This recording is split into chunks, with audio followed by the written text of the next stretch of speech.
দিব্যা সেনকে চূড়ান্ত শাস্তি দিয়ে গল্পের মোড় ঘুরিয়ে দিল জগদ্ধাত্রী। বিস্তারিত জানতে লাইক দিয়ে সাথে থাকুন। জগদ্ধাত্রী ধারাবাহিকে ইতিমধ্যেই আমরা দেখতে পেয়েছি যে জগদ্ধাত্রী সুস্থ হয়ে আদালতে হাজির হয়েছে।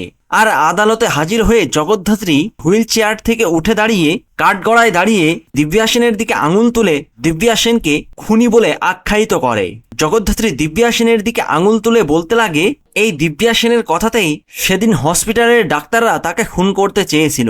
এমনকি জগদ্ধাত্রী তার কাছে থাকা সমস্ত প্রমাণ ও ভিডিও ফুটেজগুলো আদালতে পেশ করে মহামান্য বিচারককে বলে দিব্যা সেনকে যেন তিনি কঠিন শাস্তি দেয়।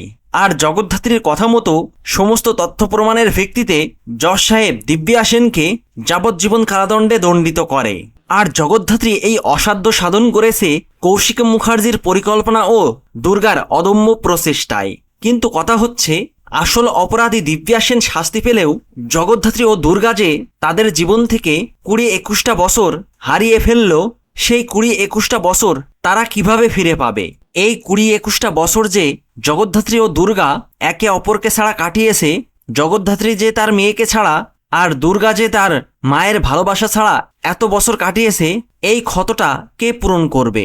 কে ফিরিয়ে দেবে তাদের জীবনের এই 20-21টা বছর?